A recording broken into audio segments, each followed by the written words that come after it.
혹시 그림 좋아하십니까? 개인적으로 저는 그림에 대해서 배운 적도 없고 전문가도 아니지만 제가 개인적으로 좋아하는 화가나 또 그런 그림들이 한국에 온다고 하면 가서 그런 그림들을 보곤 합니다.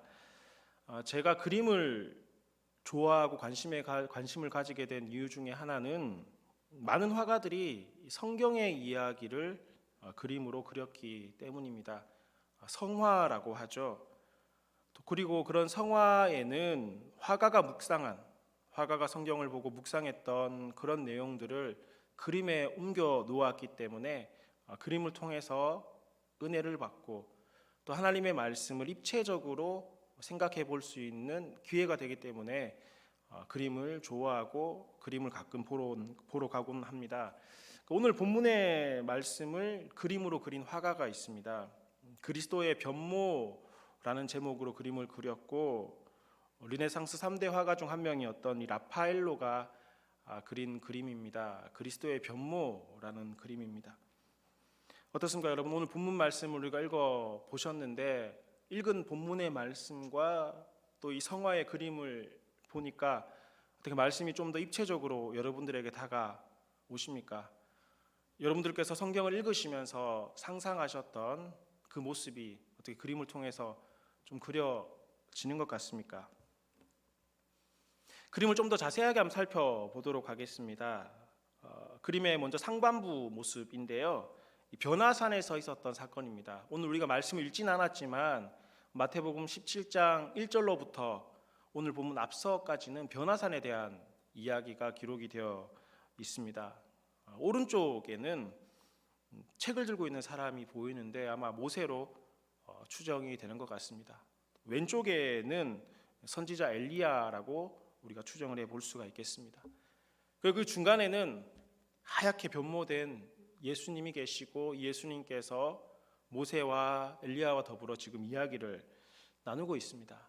누가 보아도 예수님께서 훨씬 더 높으신 분이시고 또 모세와 이 엘리야 위에 율법을 또 성경을 기록한 모세와 선지자의 대표격인 엘리야보다 훨씬 더 높으신 분이심을 그림을 통해서 보여주고 있습니다. 그리고 밑에는 졸고 있던 세 명의 제자들이 이 모습을 바라보게 되고 눈부신 예수님의 모습을 바라보며 너무나 신비롭고 황홀한 체험을 하고 있는 모습을 지금 그려놓고 있습니다. 어찌나 이 황홀한 체험을 했던지 성경 말씀에 따르면 이 베드로와 야고보와 요한은 여기에 초막 셋을 짓고 여기 있겠다라고 말할 정도로 큰 영적 체험을 하게 되었습니다. 그런데 여러분 그린 하단부를 한번 살펴보셨으면 좋겠는데요.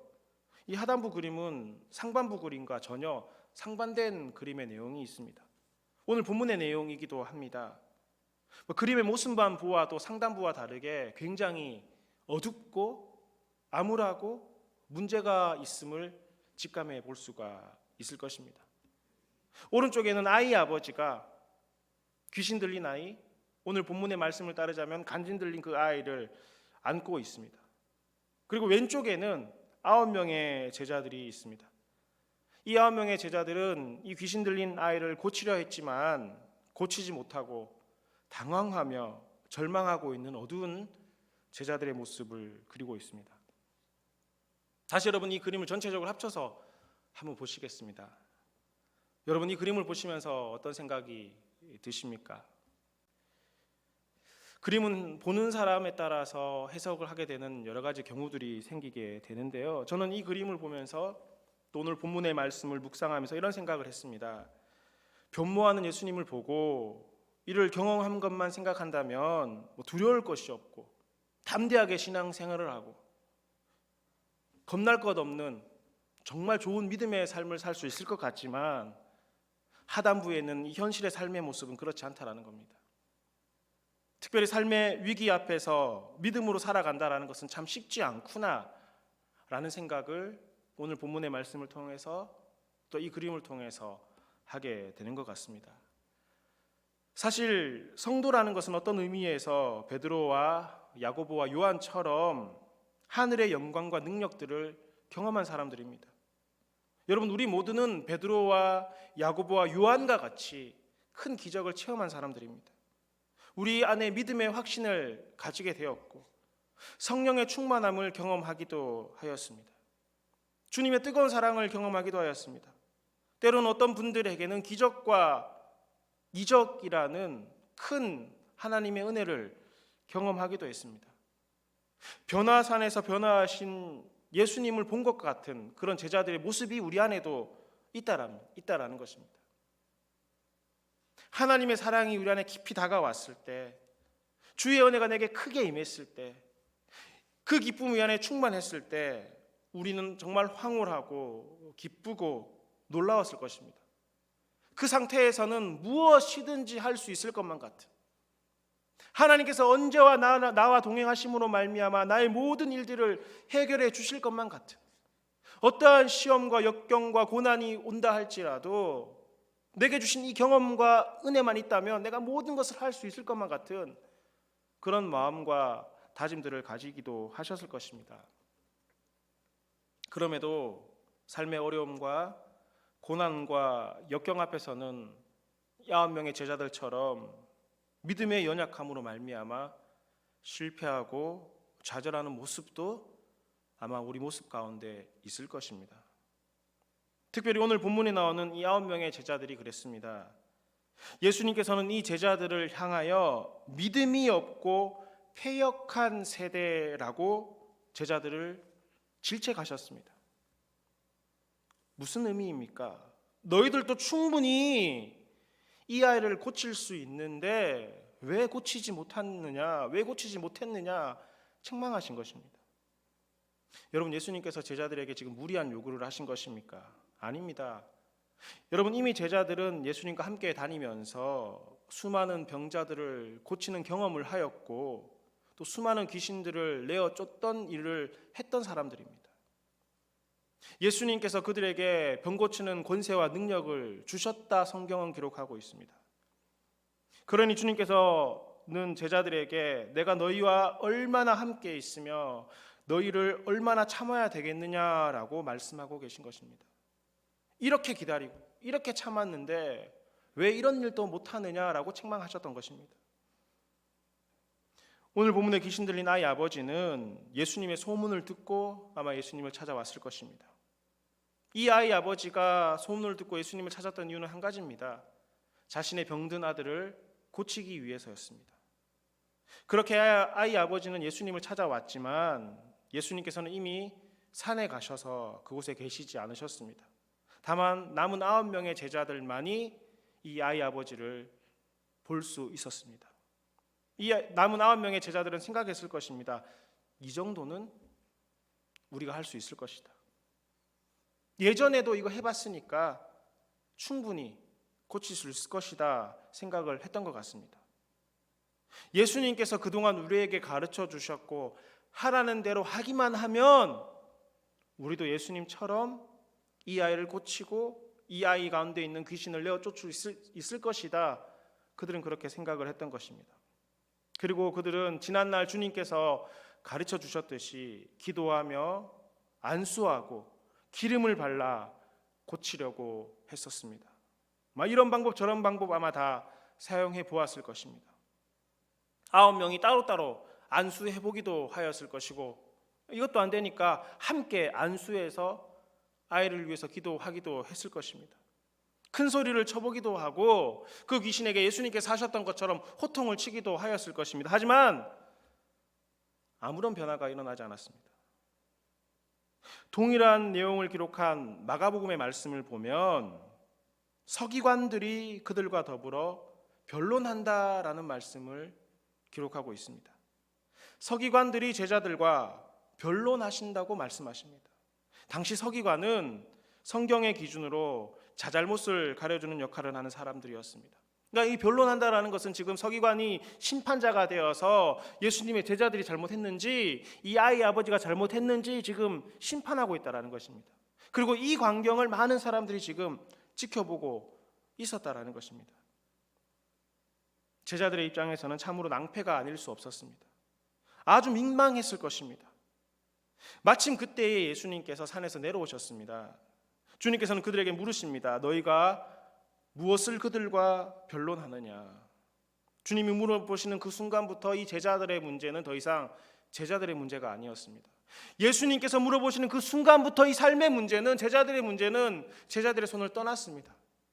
그때부터 이 문제는 제자들의 문제가 아니라 예수님의 문제가 되셨고 예수님께서 해결하실 일이 되셨다라는 것입니다.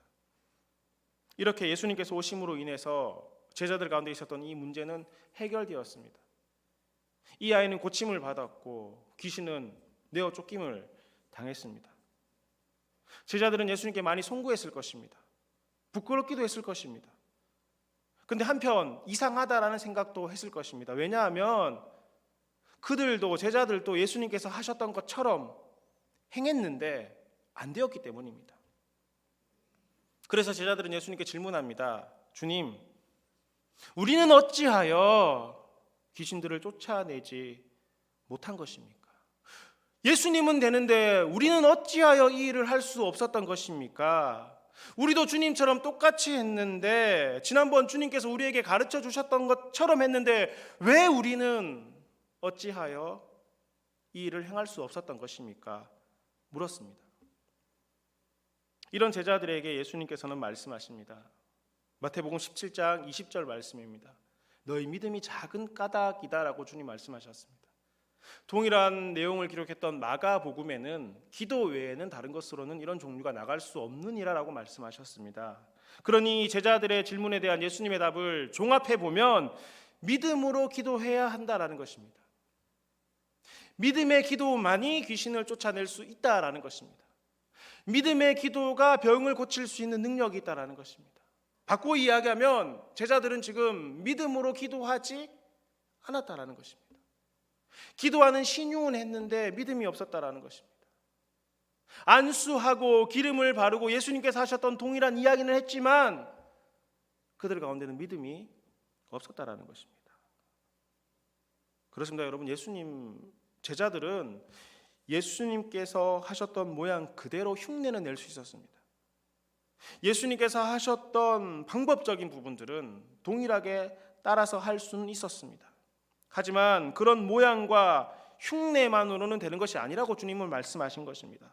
모양과 방법과 흉내보다 더 중요한 것이 있는데 그것은 믿음이라는 것입니다. 믿음을 가지고 기도해야지만이 이런 능력이 일어날 수 있다라는 것을 예수님께서는 제자들에게 말씀하셨던 것입니다. 자, 그렇다면 여러분, 제자들에게 믿음이 없었습니까? 제자들이 믿음 없는 사람이라고 우리가 단정 지을 수 있겠습니까? 그렇지 않지 않습니까? 여러분, 제자들에게도 믿음이라는 것이 있었습니다. 이 일이 있기 얼마 전 베드로는 예수님에 대해서 무엇이라고 고백했습니까? 주는 그리스도시요 살아계신 하나님의 아들이라고 고백했습니다. 예수님께서는 이 베드로의 고백을 듣고 너무너무 기쁘셨습니다. 너무너무 만족해 하셨습니다. 하나님께서 알게 하신 것이라고 이야기하셨습니다. 더불어 천국 열쇠를 내게 주겠다라고 약속하셨던 것 아니겠습니까? 여러분, 어디 그뿐입니까?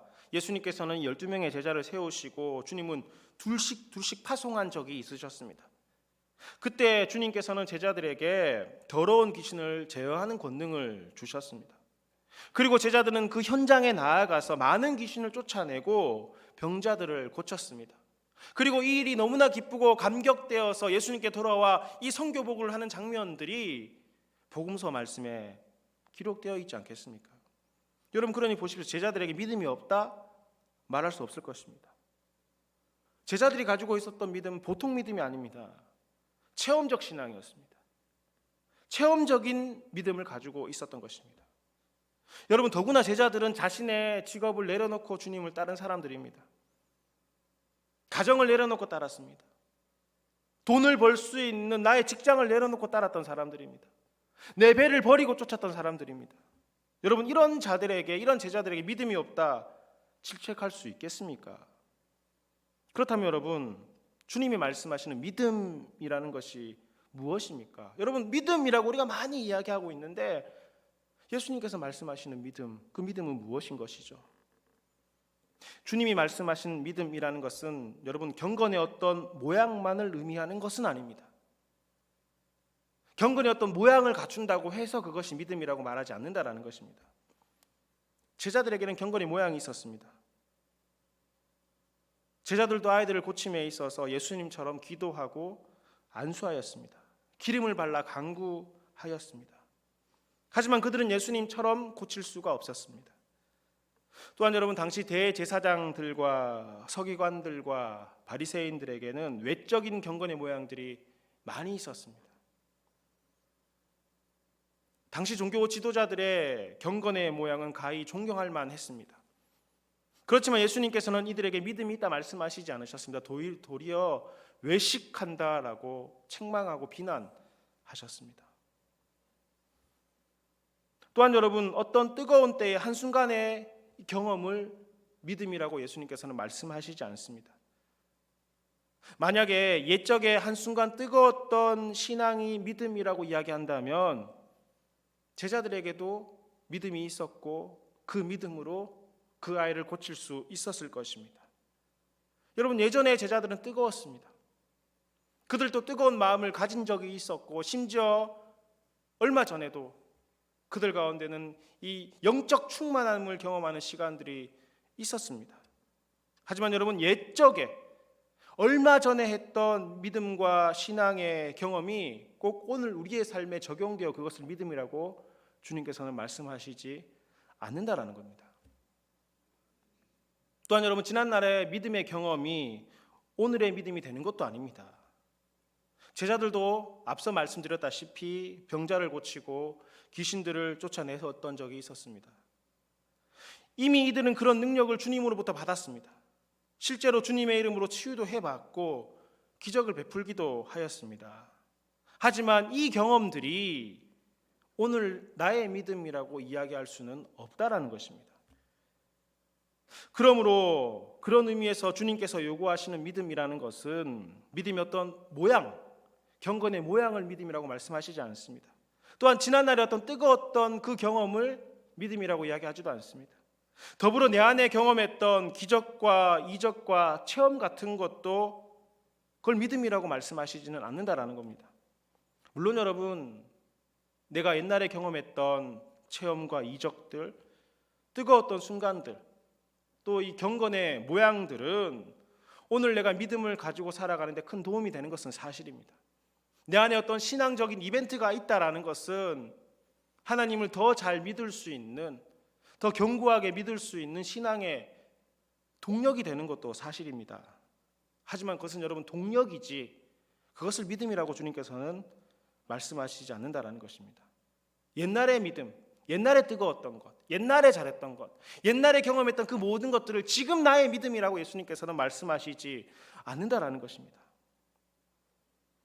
그러므로 주님께서 제자들에게, 그리고 오늘 저와 여러분들에게 바라시는 믿음은 지금, 바로 지금 내 안에 그 믿음을 가지고 있느냐 없느냐를 바라신다라는 겁니다. 옛날 옛적에 경험했던 그 믿음이 있느냐 없느냐가 아니라는 겁니다. 옛날에 경험했던 그런 이적과 체험들을 많이 했느냐, 그게 아니라는 겁니다. 경건의 어떤 모양을 가지고 있는 것을 주님께서는 믿음이라고 말씀하시지 않는다라는 겁니다. 바로 지금 내 안에 그 믿음이 있느냐 없느냐를 보시고 주님께서는 그것을 믿음이라고 말씀하신다라는 것입니다. 주님께서 부활 승천하실 때 제자들에게 말씀하셨습니다. 너희는 가서 모든 민족을 제자로 삼아 아버지와 아들과 성령의 이름으로 세례를 베풀고 내가 너희에게 분부한 모든 것을 가르쳐 지키게 하라 명령하셨습니다. 여러분, 예수님께서 제자들에게 부탁하신 이 일은 가히 엄청난 일이었습니다. 제자를 삼으라는 것입니다. 그들에게 세례를 베풀라는 것입니다. 그들을 가르치고 가르친 그 말씀을 지키게 하라는 것입니다. 사실 예수님께서 부활하신 이후 제자들과 함께한 시간은 고작 40일 남짓이었습니다. 이전에 주님은 제자들과 최소한 3년 이상 동고동락하며 가르치셨지만 그럼에도 불구하고 제자들은 예수님께서 십자가에 달려 돌아가실 때 배반하고 도망했던 사람들입니다. 3년을 가르쳐도 3년을 보여주어도 소용이 없었는데 이제 예수님께서 제자들과 부활 이후 함께 하신 시간은 고작 40일밖에 되지 않는 것입니다. 그럼에도 예수님의 이런 명령을 받았던 제자들은 어떻게 반응합니까? 성경 어디에도 주님 나는 못합니다. 안 될 것 같습니다. 힘듭니다. 나는 포기하겠습니다. 나는 여기까지입니다. 이런 이야기 하지 않았습니다. 오히려 그들은 모여 기도하고 사도행전의 역사를 만들어갔습니다. 여러분, 여전히 제자들은 경험이 부족합니다. 여전히 그들에게는 실력이 없습니다. 여전히 그들은 능력이 없습니다. 불가능하다고 생각해도 당연한 일입니다. 하지만 제자들은 불가능하다 생각하지 않았습니다. 안 된다 생각하지 않았습니다. 왜 이 사실을 믿을 수 있었던 것입니까? 부족한 제자들이 어떻게 이 예수님의 말씀, 예수님의 명령을 끝까지 믿고 나갈 수 있었겠습니까? 주님께서 주신 약속이 있기 때문입니다. 그 약속이 무엇이죠? 내가 세상 끝날까지 어떻게 하겠다고요? 너희와 항상 함께 있으리라 약속해 주셨기 때문입니다. 내가 세상 끝날까지 너희와 항상 함께 있을 것이라는 이 약속을 제자들은 믿었던 것입니다. 제자들 마음 가운데 이 믿음이 자리 잡았던 것입니다. 그래, 나는 부족하지. 나는 능력이 없지. 나는 주님을 배반했던 사람이지. 하지만 세상 끝날까지 나와 함께 하시는 예수님이 계시다면 제자를 삼고 세례를 베풀고 가르쳐 지키게 하는 일, 나는 안 돼도 나와 함께 하시는 예수님께서는 능히 가능하다는 사실을 믿었기 때문에 이 일들을 감당할 수 있었던 것입니다. 제자들은 예수님이 함께 하신다는 사실을 믿었습니다. 이 믿음이 결코 흔들리지 않았습니다. 그 믿음이 주님의 증인으로 사는 삶을 감당하게 하였던 것입니다. 그 믿음이 나보다 남을 낮게 여기고 헌신하는 삶을 살게 하였습니다. 그 믿음이 기적과 이적을 행하게 하였고 복음을 전하게 하였습니다. 그 믿음이 모진 박해의 순간 가운데서도 흔들리지 않게 했습니다. 주님이 나와 함께 하신다는 그 믿음으로 말미암아 심지어 순교의 현장에서도 나의 목숨이 왔다 갔다 하는 그 순간에서도 담대히 복음을 전하고 예수님을 모른다 외면하지 않았던 것입니다. 사랑하는 대초동교회 가족 여러분, 오늘 우리 안에 먼저 신뢰하고 흔들리지 않아야 될 믿음이 있습니다. 그것은 바로 주님이 항상 나와 함께 하신다는 사실을 믿는 것입니다. 여러분, 주님은 나와 항상 함께 하신다는 이 사실을 온전히 믿으실 수 있기를 간절히 바랍니다. 여러분, 모든 믿음의 시작은 여기에서부터 시작하는 겁니다. 기적과 이적을 바라고 나의 기도의 응답을 바라는 것이 먼저가 아니라 나는 부족하고 나는 연약하지만 주님께서 나와 함께 해주신다고 약속해 주셨지, 그 믿음을 가지고 기도하는 것입니다. 나의 경건의 모양은 있을지 몰라도, 나의 외적인 모습은 이러하다 할지라도, 그럼에도 나는 부족하지만 나와 함께 하시는 주님이 계시기 때문에 그 주님의 이름으로 말미암아 역사가 일어남을 믿는 것입니다. 여러분, 신앙의 기초는 이것입니다. 전날의 경험, 흉내내는 것, 옛날에 내게 뜨거웠던 것이 나의 믿음이 아니라는 것입니다. 지금 이 순간 내가 예수님과 함께 동행한다는 사실을 믿는 것에서부터 믿음은 시작하는 것입니다. 이 믿음 위에 우리의 삶을 세워나가야 되는 것입니다. 이 믿음이 있는 자에게 능히 하지 못할 일이 없다라고 주님 말씀하셨습니다. 주님이 나와 동행하신다는 이 확신이 우리의 믿음을 견고하게 할 것이며, 못한 일이 없게 하는 강한 믿음, 작은 믿음이 아니라 큰 믿음을 갖게 하는 것입니다. 여러분, 성경에 나오는 모든 믿음의 역사들이 그런 것 아니겠습니까? 주님이 함께 하신다는 믿음을 가지고 살아간 사람들의 증언의 이야기가 성경의 이야기입니다. 노아도, 아브라함도, 모세도, 기드온도, 다윗도 모두 다 마찬가지입니다. 바울도, 스데반도, 예수님의 12 제자들도 마찬가지였습니다. 주님이 나와 함께 하신다는 믿음이 있었기 때문에 세상의 모진 환난과 핍박과 어려운 가운데서도 주님을 신뢰할 수가 있었고 주님의 약속의 말씀을 바라볼 수 있었던 것입니다. 그래서 성경은 이야기하는 것입니다. 믿는 자에게는 능히 하지 못함이 없느니라. 믿는 자에게 능히 하지 못할 일이 없는 것입니다. 주님이 나와 함께 하신다는 사실을 믿는 그에게는 능치 못함이 없다라는 것입니다. 주님은 수많은 믿음의 선조들과 함께 하셨습니다. 믿음의 선조들 뿐만 아니라 오늘 이 시간 주님 앞에 머리 숙여 나온 우리 모두와도 함께 하시는 줄을 믿으시기 바랍니다. 여러분, 이 사실을 매일매일 지금 이 순간 우리 삶 가운데 고백하는 것이 믿음 생활이고 신앙 생활인 것입니다. 예배를 왔다 갔다 하는 것도 중요하죠. 기도의 자리를 지키는 것도 필요합니다. 교회에 와서 헌금을 하고 봉사를 하는 것도 너무너무 귀하고 복된 일입니다. 하지만 여러분, 그것은 경건의 모양이지 그것을 믿음이라고 주님께서는 말씀하시지 않습니다. 믿음이라는 것은 주님이 나와 함께 하신다는 사실을 믿는 그 위에 세워나가는 것입니다. 예전에 내가 어떻게 믿었는데, 예전에 내게 이런 기적이 있었는데, 예전에는 나도 뜨거웠는데, 내가 지금 교회에서 직분이 무엇인데, 지난날 하나님께서 내게 부어주신 은혜가 얼마나 뜨거웠는데, 여러분 중요하죠. 그런 신앙적 이벤트가 우리 믿음을 발전시키는 동력이 되는 것도 사실이지만 여러분, 주님은 그것을 믿음이라고 말씀하시지 않으셨습니다. 지금이 중요하다는 것입니다. 지금 무엇을 가지고 있느냐가 중요하다 말씀하시는 것입니다. 지금 내 안에 주님이 나와 함께 하신다는 사실을 믿느냐 믿지 않느냐, 이것을 주께서는 바라보신다라는 것입니다. 지금 주님께서 나와 동행하시냐에 대한 신뢰가 있느냐 혹은 없느냐가 주님은 믿음이라고 말씀하시는 것입니다. 여러분, 믿음은 순간이 아닙니다. 전날의 자랑이나 경험이 믿음이 아닙니다. 믿음은 여러분 계속해서 만들어져가는, 세워져가는 생활과 같은 것입니다. 일주일에 주일 1시간 남짓, 지금 이 예배 시간만 주님이 나와 함께 하시는 것이 아닙니다. 우리 주님은 매일의 삶 속에서 우리와 함께 하시는 줄을 믿으시기 바랍니다. 이 사실을 믿는 자에게 주님 말씀하십니다. 너희가 못할 것이 없다. 너희가 못할 것이 없다 약속해 주시지 않습니까? 얼마나 감격스러운 약속입니까? 우리는 못하잖아요. 우리는 할 수 없는 게 너무 많잖아요. 내 힘으로 안 되는 일이 얼마나 많이 있습니까? 하다못해 내 몸도 내 마음대로 안 되는 것이 우리들 아니겠습니까? 근데 믿음이 있는 자에게 주님 말씀하시는 게 뭡니까? 너희가 못할 것이 없다라는 겁니다. 다 할 수 있다라는 것입니다. 단 믿음이 있는 자에게.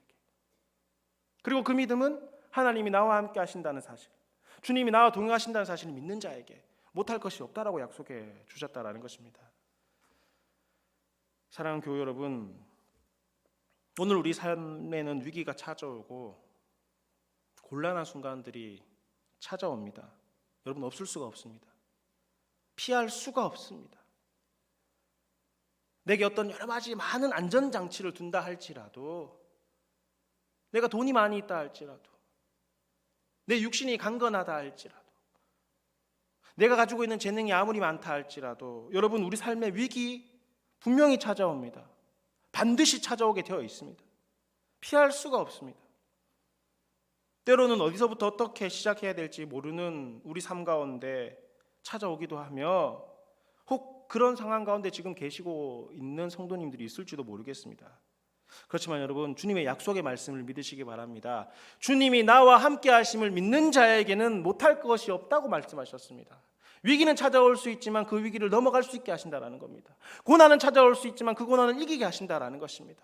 불가능한 일 같지만 믿음이 있는 자에게 능히 하지 못함이 없다고 주님 약속해 주시는 것입니다. 그러므로 여러분, 주님이 나와 함께 하신다는 이 사실을 믿으시기 바랍니다. 주님이 우리와 함께 하심을 믿는 순간부터 나의 삶의 문제는 이제 내 것이 아닙니다. 주님의 문제가 되는 것입니다. 제자들에게 찾아왔던 예수님께서 제자들에게 물으시는 그 순간부터 제자들의 문제가 아니었습니다. 예수님의 문제가 되었습니다. 마찬가지인 것입니다. 주님이 나와 함께 하심을 믿는다면 나의 삶의 문제는 이제 내 것이 아니라 주님께서 해결해 주실, 주님께서 넘어가게 하실, 주님께서 이기게 하실, 주님께서 견디게 하실 삶의 문제가 되는 줄 믿으시기 간절히 바랍니다. 이 시간 한 2분 정도 말씀을 기억하며 우리 자신을 돌아봅시다.